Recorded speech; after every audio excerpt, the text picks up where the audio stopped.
La petite Amy McNeil, âgée de 13 ans, a toute la vie devant elle. Mais son avenir est compromis le jour où elle est enlevée sur le chemin de l'école. Terrifiés, ses parents appellent le FBI. Ils espèrent ainsi que les agents et la police, grâce à leur expérience, découvriront l'identité des ravisseurs de leur enfant avant que ceux-ci ne lui ôtent la vie.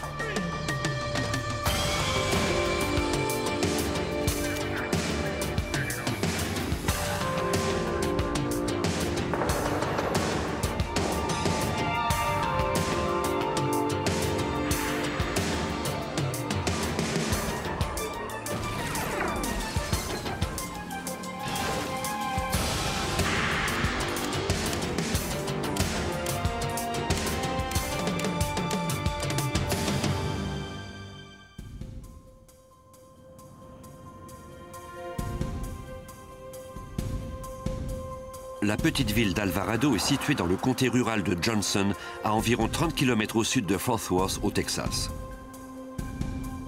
Quelques gens fortunés ont trouvé à Alvarado un lieu sécuritaire, loin des centres urbains de l'État.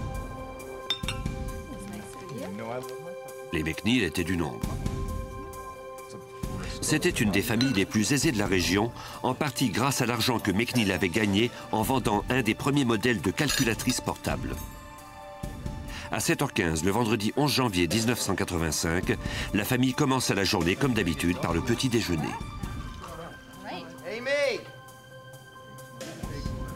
Ensuite, leur adolescent devait se rendre à l'école avec sa sœur Amy, 13 ans.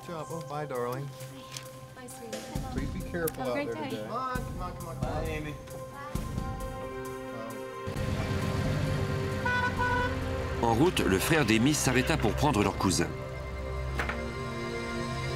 Celui-ci vivait dans une autre maison sur la propriété des McNeil.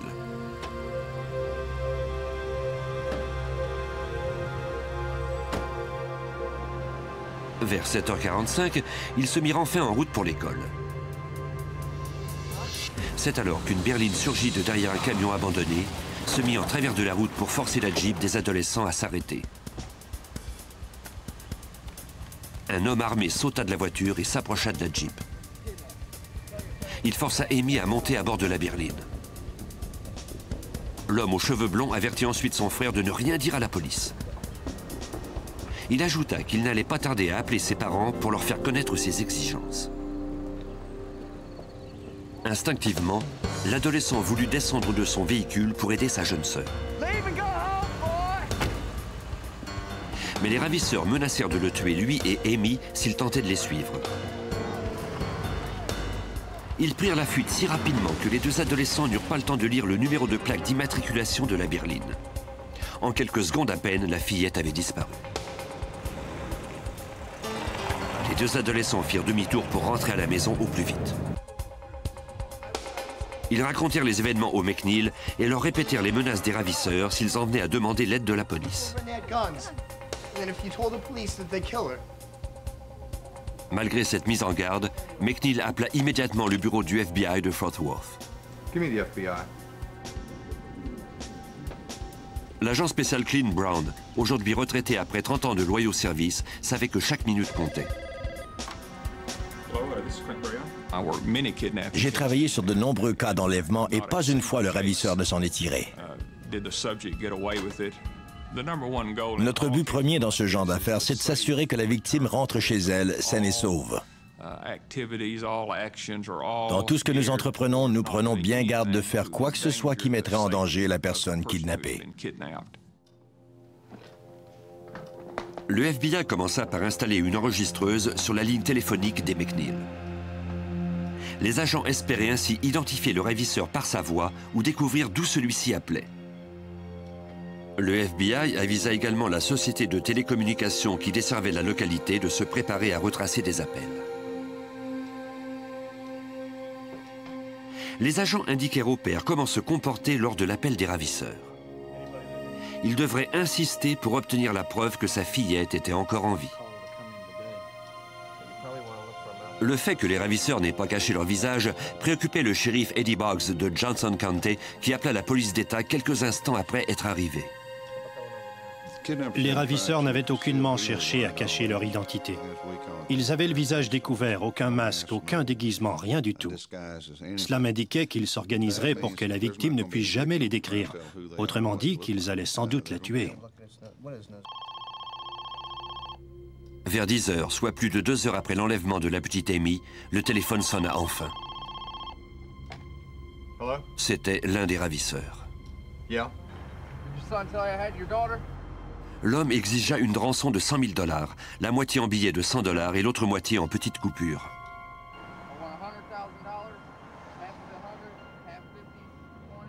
Les numéros de série des billets de banque ne devaient pas se suivre.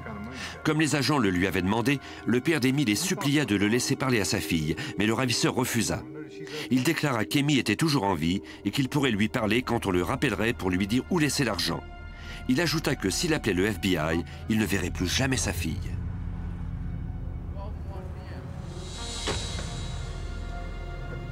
L'appel dura moins d'1 minute, soit pas assez longtemps pour qu'on puisse le retracer, compte tenu de la technologie de 1985. Les agents écoutèrent les bruits de fond de l'enregistrement en espérant découvrir d'où provenait l'appel.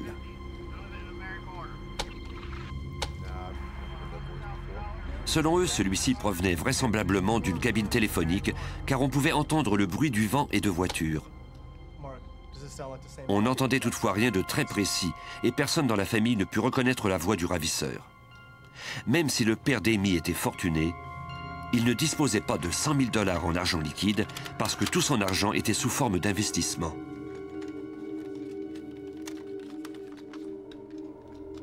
Il appela ses associés et leur demanda d'apporter par avion tout argent qu'ils pourraient retirer pour lui. Pour protéger la fillette, les médias acceptèrent de taire la nouvelle tant que le shérif ne communiquerait pas avec eux. Peu de temps avant 13 heures, le téléphone sonna de nouveau.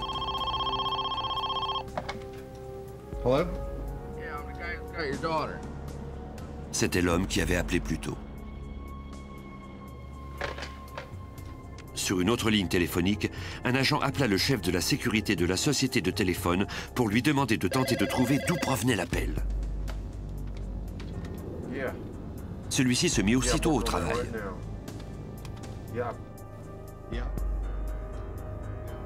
McNeil suppliait le ravisseur de le laisser entendre la voix de sa fille. Cette fois, il accepta. On lui avait bandé les yeux pour qu'elle ne puisse pas décrire l'endroit où elle se trouvait. McNeil pouvait entendre son enfant pleurer. Malgré ses craintes, il rassura Amy en lui disant que tout irait bien et qu'elle serait bientôt à la maison. C'est alors que le ravisseur saisit le combiné.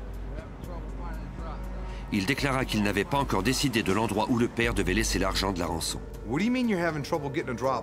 Il promit de rappeler plus tard.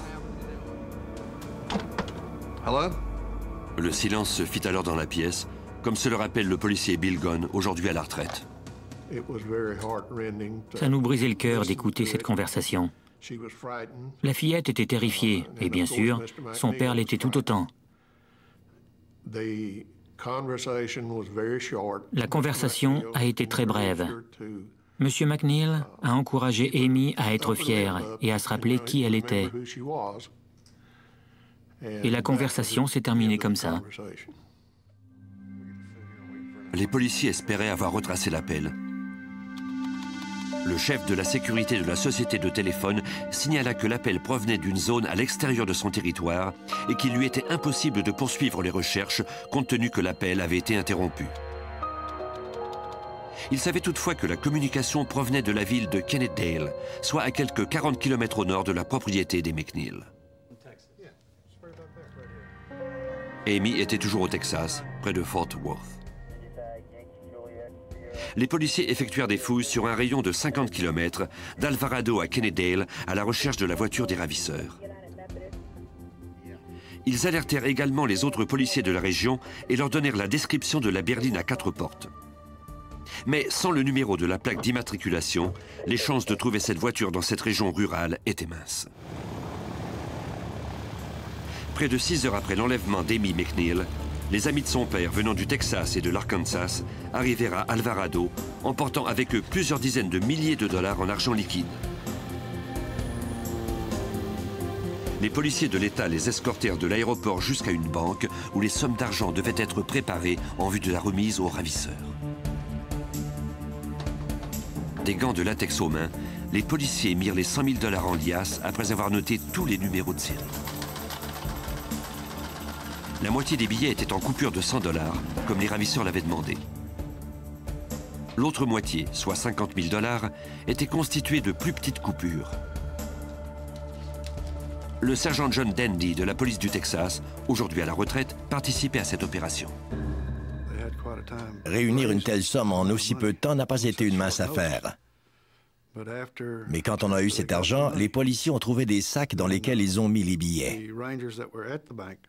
Il n'y avait aucune empreinte digitale sur ces sacs de plastique. On a également photocopié tous les billets pour en conserver les numéros de série. On a tout mis ça ensemble. Il ne nous restait plus ensuite qu'à s'asseoir et à attendre les ordres.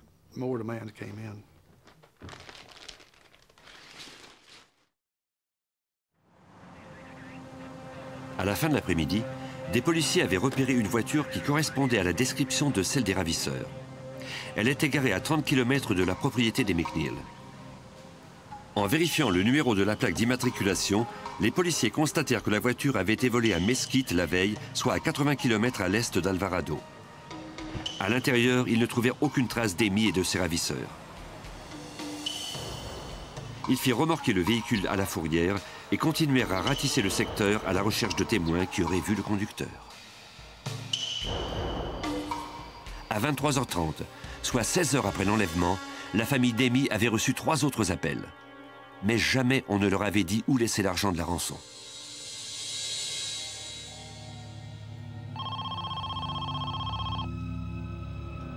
On espérait que ce dernier appel mènerait à la libération d'Amy. C'était encore le même homme au bout du fil. À nouveau, la société de télécommunications tenta de retracer l'appel. Le père d'Amy informa le ravisseur qu'il avait en main les 100 000 dollars demandés. Son interlocuteur déclara alors qu'il était trop tard, car l'endroit où la rançon devait être remise se trouvait à 300 km d'Alvarado.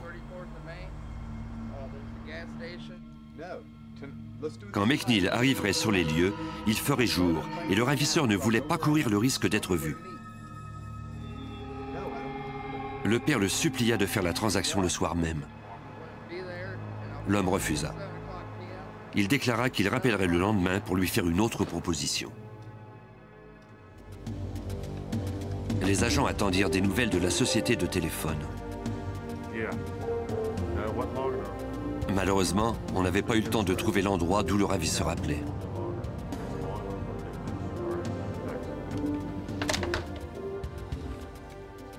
Les enquêteurs ne pouvaient qu'espérer que la petite Amy survive à la nuit et qu'elle verrait bien vite ses parents.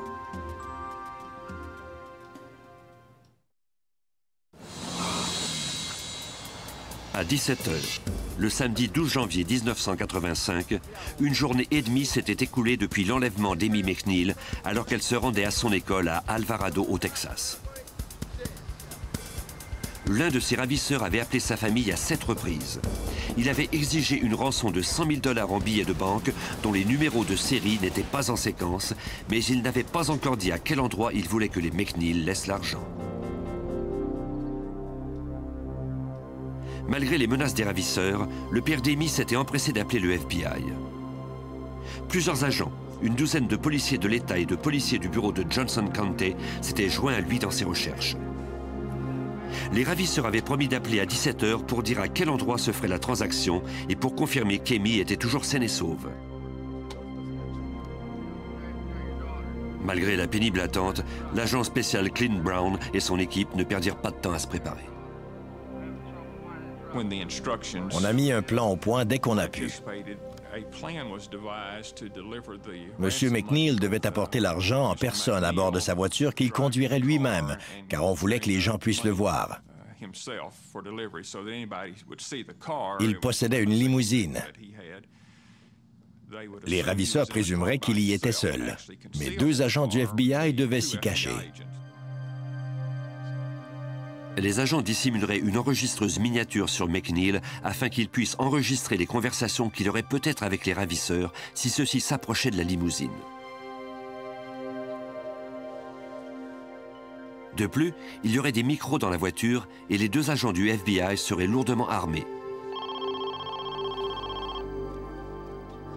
À 17h10, le ravisseur appela de nouveau.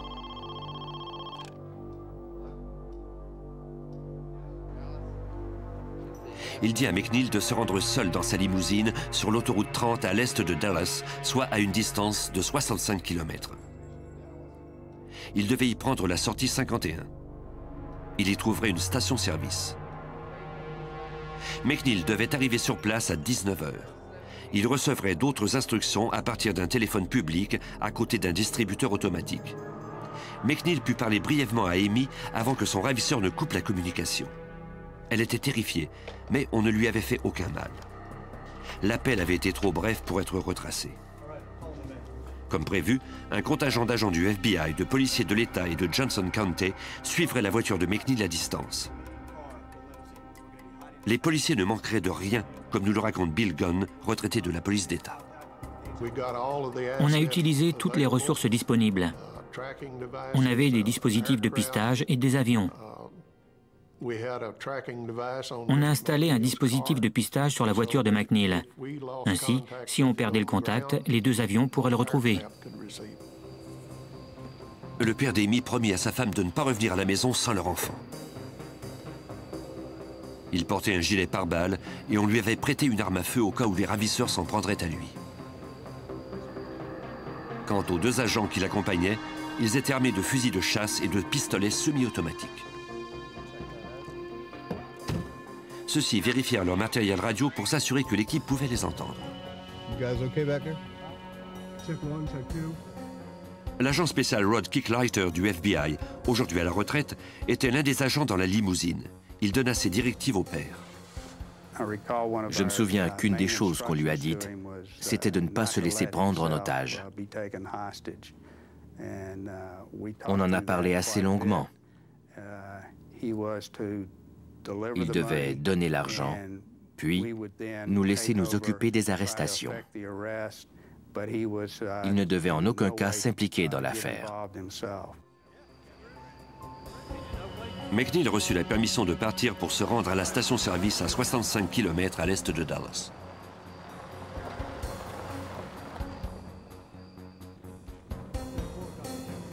Quand il eut parcouru 1,5 km, l'agent ordonna aux autres membres de l'équipe de partir à leur tour.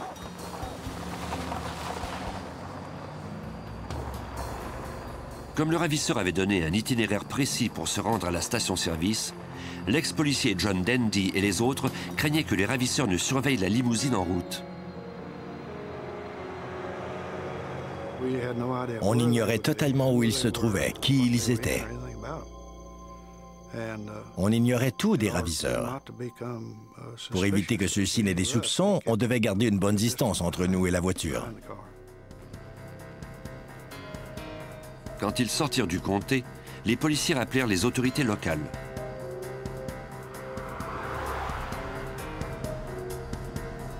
Ils leur demandèrent de ne pas arrêter leur voiture fantôme et fournir les numéros de leur plaque d'immatriculation.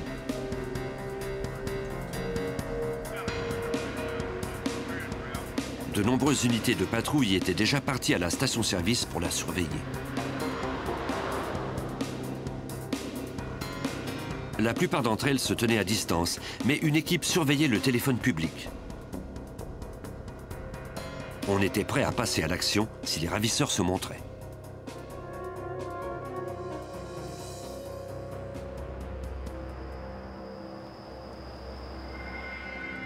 Les agents virent la limousine emprunter la sortie 51 de l'autoroute. Le téléphone se mit à sonner à 19h précise quand le père d'Amy arriva.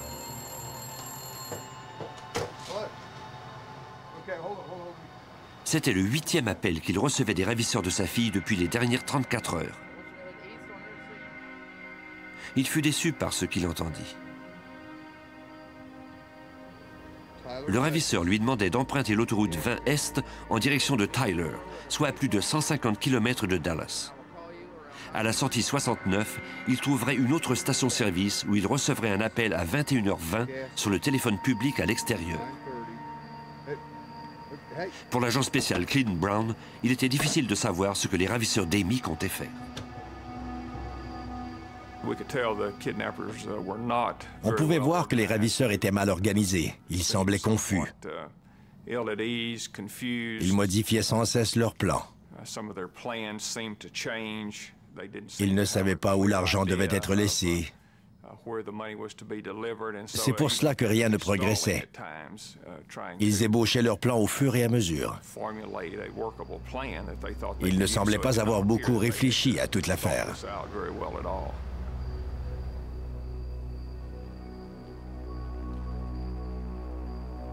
À la station-service de Tyler, le père d'Amy apprit qu'il devait se rendre à une autre station-service à Longview, soit à 65 km plus à l'est, pour 23 heures.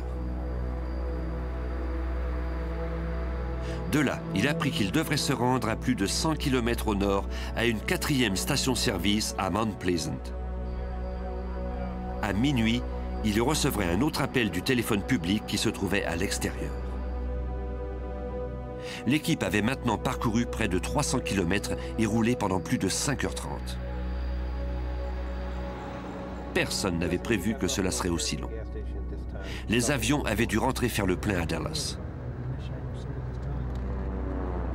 Malgré leur frustration, les membres de l'équipe étaient décidés à ne pas baisser les bras.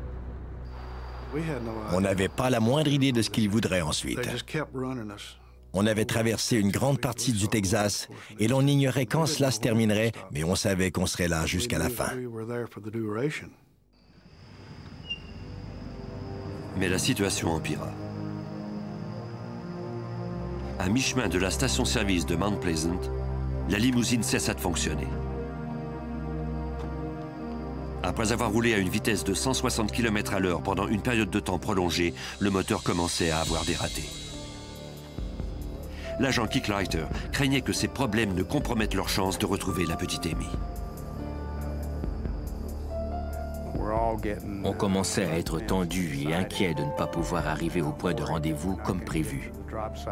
On craignait de ne pas pouvoir sauver Amy. À plusieurs dizaines de kilomètres de là, à la station-service de Mount Pleasant, 2 tireurs d'élite de la police d'État avaient été dépêchés sur les lieux pour surveiller le téléphone. À minuit, l'appareil se mit à sonner. McNeil était la seule personne qui pouvait décrocher le combiné, mais il n'était pas encore arrivé.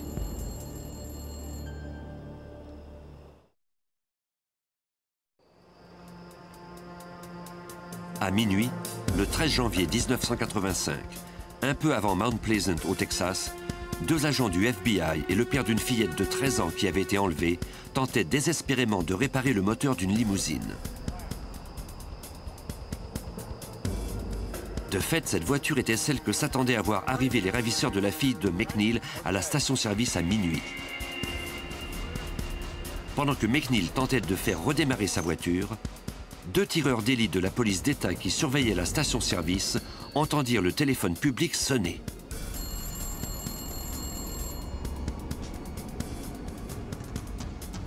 Ils ne pouvaient rien faire, car seul McNeil pouvait y répondre.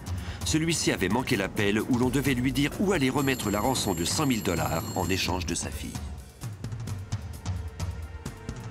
Roulant sur les routes isolées autour de la station-service de Mount Pleasant, l'équipe apprit que McNeil avait enfin trouvé ce qui ne fonctionnait pas, comme nous le raconte l'agent spécial Clint Brown. La voiture que conduisait M. McNeil a commencé à avoir des problèmes électriques. Apparemment, l'alternateur ne chargeait pas la batterie. Plus il roulait et plus l'éclairage des phares faiblissait. Il a également eu des ennuis avec le système électrique de sa voiture.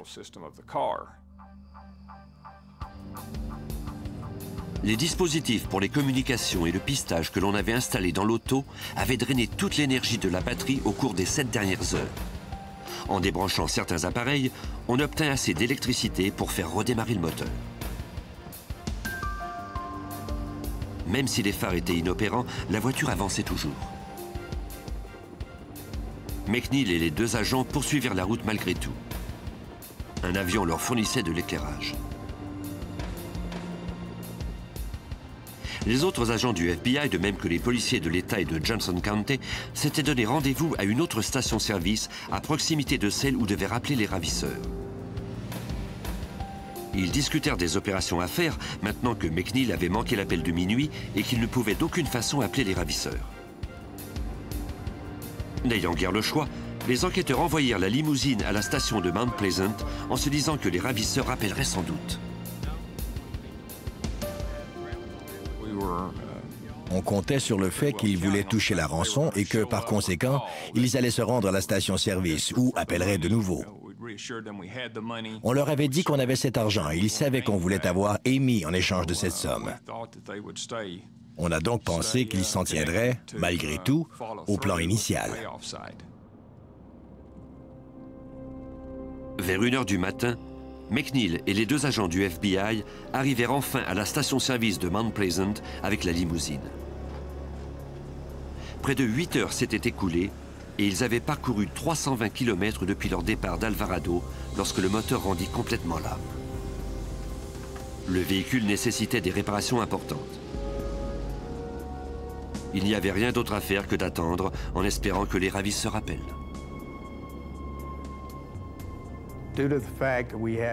Comme on avait été forcé de rouler très lentement à cause de la limousine, on était arrivé en retard d'1 heure au point de rendez-vous. Nous étions inquiets de la situation, mais nous avons décidé, malgré tout, de prendre notre mal en patience.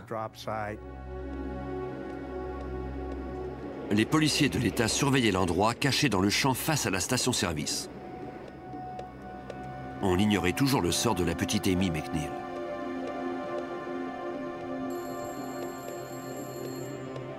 Puis, vers 1 h 15, le téléphone se mit à sonner.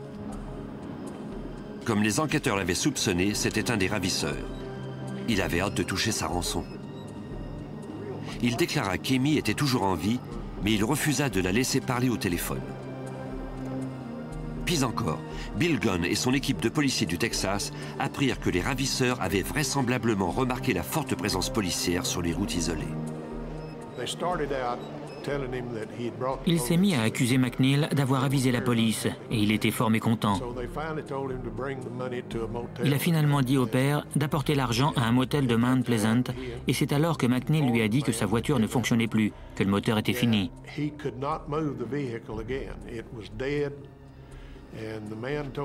Le ravisseur a fini par dire qu'il viendrait chercher l'argent, mais qu'ils étaient bien armés et qu'ils espéraient ne pas y voir de policiers. Malgré ses craintes de ce que les ravisseurs pouvaient avoir fait à sa fille, McNeil était toujours bien décidé à aller de l'avant. Il saisit le sac contenant la rançon et attendit à l'extérieur afin que les ravisseurs puissent le voir quand ils arriveraient. Les agents cachés dans la limousine se préparaient à un affrontement armé. L'agent Kicklighter était pleinement conscient qu'une simple erreur pouvait coûter une vie. Lors d'un enlèvement, c'est toujours au moment où l'on remet l'argent de la rançon que la situation est la plus risquée. Dans ces circonstances, on ne veut pas qu'il y ait de blessés, ni que les ravisseurs prennent de nouveaux otages et qu'il y ait un autre enlèvement. C'était une nuit froide de janvier. Les policiers restaient en alerte, prêts à l'embuscade. Sur les routes autour de la station-service, les enquêteurs ne virent aucune voiture s'approcher. À 3 h du matin, soit 2 heures après le dernier appel des ravisseurs, ceux-ci ne semblaient pas vouloir venir. Les policiers de l'État, ceux de Johnson County et les agents du FBI devaient revoir leur plan. On en a déduit qu'ils ne viendraient pas. On a donc interrompu l'opération de surveillance. On s'est dit qu'on reprendrait tout le lendemain, dimanche. Les agents de la limousine apprirent que les opérations étaient interrompues jusqu'au lever du soleil. McNeil insista pour qu'il reste. Mais les enquêteurs le convainquirent qu'ils ne pouvaient rien faire de plus pour l'heure.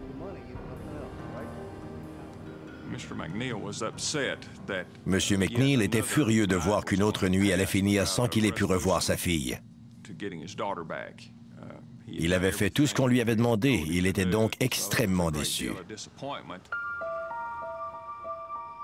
Une voiture vint chercher McNeil et les agents. Ils se rendirent à l'autre station-service qui était à proximité, là où les autres policiers s'étaient réunis. Les deux tireurs d'élite qui s'étaient cachés dans le champ 3 heures plus tôt marchèrent jusqu'à la route où le shérif devait venir les chercher.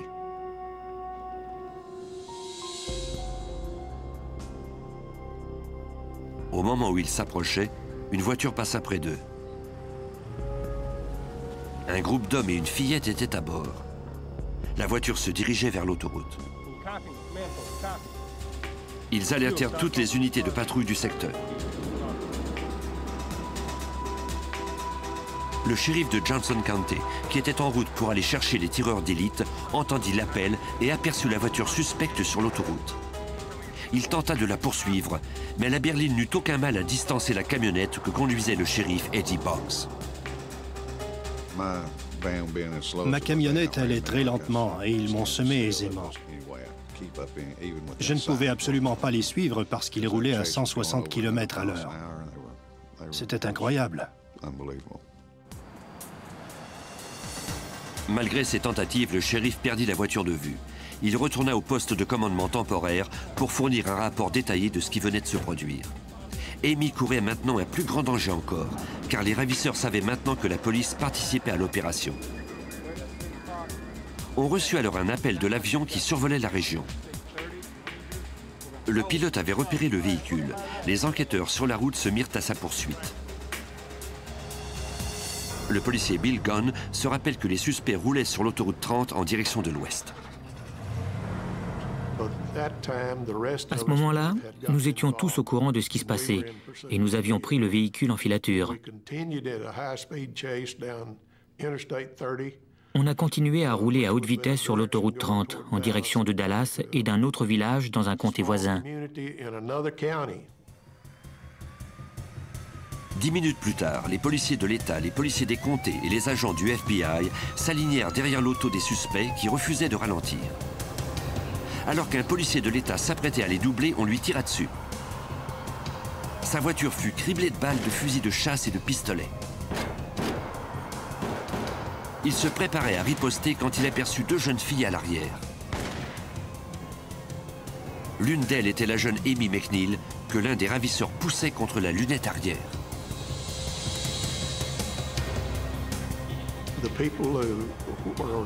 Les ravisseurs ont commencé à faire feu par les fenêtres latérales à l'arrière de la Buick. Ils poussaient Amy contre la lunette arrière afin qu'on puisse la voir. Évidemment, il nous était impossible de riposter. À cause de travaux de construction, il ne restait plus qu'une seule voie praticable, mais les suspects ne ralentirent pas.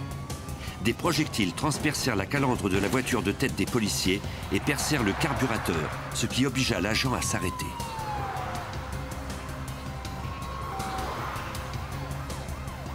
La poursuite se continua à haute vitesse à travers 3 comtés, jusqu'à ce que les suspects prennent la sortie de la petite ville de Saltillo.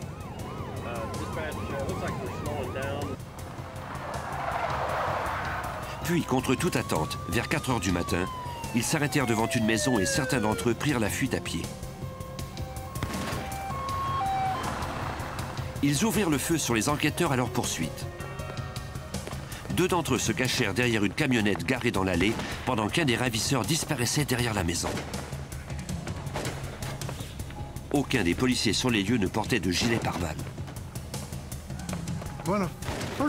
Quand je suis descendu de voiture, j'ai vu cet homme debout à l'avant de la fourgonnette. C'était un dimanche matin, il était 4 heures et il n'y avait pas de lune, si je me rappelle bien. Et chaque fois qu'il faisait feu avec sa carabine, il y avait des éclats de lumière tout autour.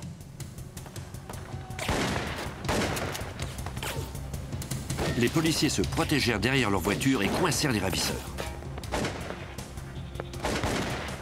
La voiture abandonnée des suspects était dans la ligne de tir. Amy en était prisonnière.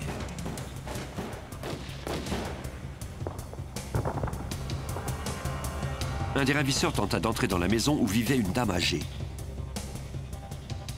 Celle-ci tentait de se protéger, ignorant tout du drame qui se jouait à seulement quelques mètres de chez elle. La fusillade se poursuivait. Les enquêteurs savaient qu'ils devaient sauver Amy McNeil avant qu'il ne soit trop tard.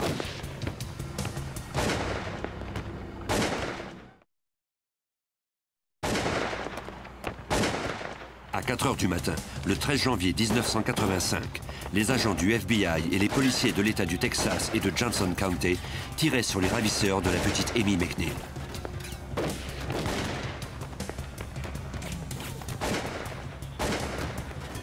Après avoir été prise en otage depuis presque 2 jours, elle était prisonnière dans la voiture de ses ravisseurs en compagnie d'une jeune femme devant une maison de Saltillo au Texas. Le sergent John Dandy fut l'un de ceux qui bravirent les rafales de projectiles. Je pouvais voir l'un d'entre eux derrière la roue avant de la voiture, et c'était ma principale cible. Je ne pouvais aller nulle part ailleurs. La seule chose que je devais faire, c'était de les empêcher de tirer, et je ne pouvais y arriver qu'en les atteignant. À plusieurs kilomètres de là, dans une autre voiture, le père d'Amy était en compagnie du shérif de Johnson County et d'un agent du FBI. Tous trois se dirigeaient vers la scène de la fusillade. Ils ne pouvaient rien faire d'autre que d'espérer que la jeune fille de 13 ans survive à cet affrontement armé. Pendant que la fusillade se poursuivait, un des policiers de Johnson County se rapprocha de la voiture des suspects, comme se le rappelle Bill Gunn. Un des policiers accourut de sa voiture vers celle des ravisseurs. La petite lui a alors demandé s'il était un agent de police et il lui a répondu que si. Elle s'est alors accrochée à lui. L'agent remit la jeune fille effrayée aux mains d'un policier de l'État qui s'éloigna de la scène avec elle. Ils coururent sur la route où ils virent les renforts arriver. Après 44 heures de captivité, Amy McNeil, 13 ans, était enfin en sécurité. Le policier devait aviser les enquêteurs et transmettre la bonne nouvelle au père.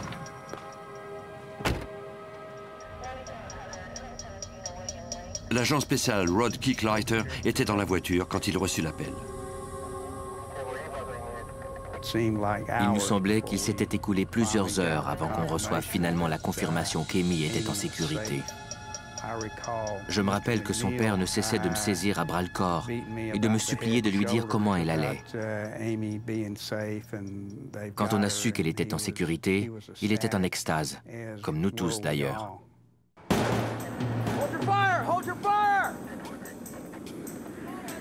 Pendant qu'Amy se dirigeait vers la voiture dans laquelle se trouvait son père, l'échange de coups de feu avait cessé. Les 2 tireurs avaient été blessés. Les policiers avaient toujours leurs armes pointées sur eux, ignorant si les suspects avaient encore des munitions. Puis, un 3e homme surgit de l'ombre. Lorsqu'il constata qu'il lui était impossible de s'enfuir, il se rendit. Dans la voiture des ravisseurs, les enquêteurs mirent les menottes à la jeune femme et à un 4e homme qui était resté à l'intérieur pendant la fusillade. Les policiers annoncèrent à Amy que ses ravisseurs étaient maintenant tous sous bonne garde. Sur une autoroute déserte à 2 km de là, Amy courut bientôt jusqu'à la camionnette dans laquelle se trouvait son père. L'ex-agent spécial Clint Brown fut témoin des émouvantes retrouvailles entre ce père et sa fille. Nous étions très touchés. On a tous des enfants, des filles. C'était donc très émouvant d'assister à ces retrouvailles. On était si heureux de la façon dont cette affaire s'était terminée qu'on participait à toutes leurs émotions et à leur joie.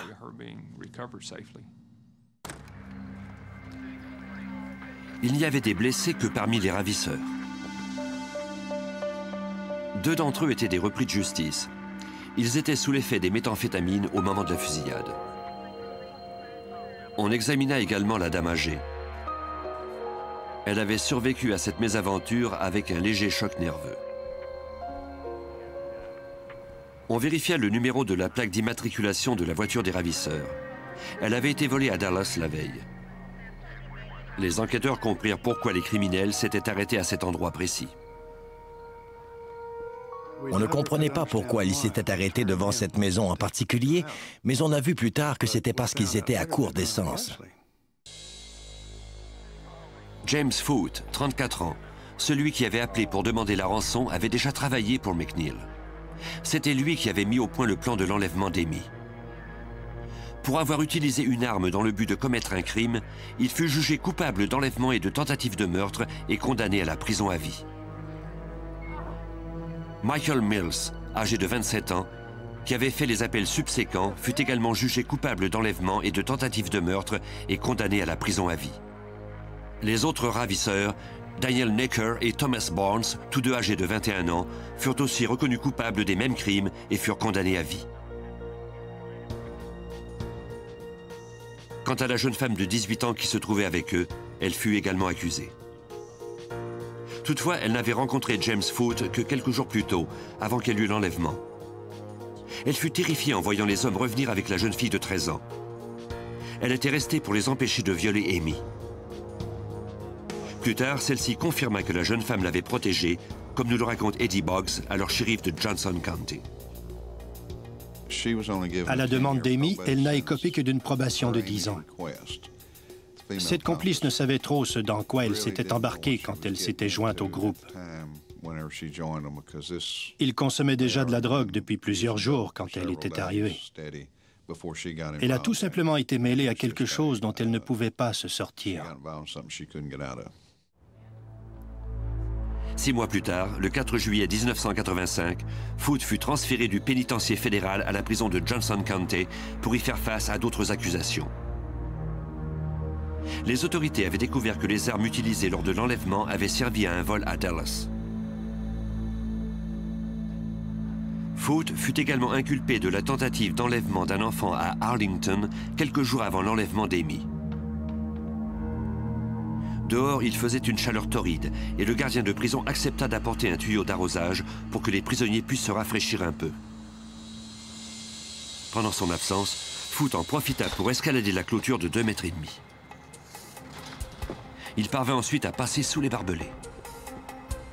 Quelques secondes plus tard, le ravisseur disparut dans un boisé avoisinant. Ce soir-là, le shérif de Johnson County dut annoncer à McNeil que le ravisseur de sa fille s'était évadé. Personne ne savait où il se trouvait. Des policiers resteraient devant la résidence des McNeil aussi longtemps que Foote serait en cavale. On craignait qu'il ne cherche à se venger. McNeil offrit alors une récompense à quiconque fournirait des informations permettant d'arrêter Foote de nouveau. Quelques jours plus tard, le shérif Boggs reçut un appel prometteur. Le cousin de James Foote vivait près de Paris, au Texas. Il savait où Foote se trouvait. Il était entré en contact avec lui. Il y avait également des accusations contre ce cousin. Ce dernier était donc prêt à négocier avec nous. Foote se cachait dans la maison de son cousin à Paris, soit à 270 km au nord-ouest de la prison. Les policiers de Johnson County se préparèrent à prendre d'assaut la maison à un seul étage. Ils s'attendaient à une autre confrontation armée. Comme promis, le cousin s'assura que Foote était dans la maison au moment où les policiers arrivèrent sur les lieux. Cette fois-ci, il n'y aurait pas de fusillade. Les policiers capturèrent Foote sans problème. Il fut retourné à la prison, où il restera pour le restant de ses jours. À Austin, la capitale du Texas, le sergent à la retraite John Dandy fut parmi ceux qui furent honorés suite à l'heureuse conclusion de l'affaire. Aller ainsi à Austin pour parler au gouverneur et recevoir cet honneur n'était rien en comparaison avec la satisfaction que j'avais ressentie d'avoir sauvé la vie de cette jeune fille. Cela a réellement donné un sens à ma vie. Au cours de ma carrière de 36 ans au sein des forces policières, c'est la meilleure chose qui me soit arrivée. Parce que les autorités ont agi rapidement et n'ont jamais abandonné, Amy McNeil a pu retrouver sa famille et ses amis. Elle doit sa vie aux policiers et aux agents qui ont répondu à l'appel.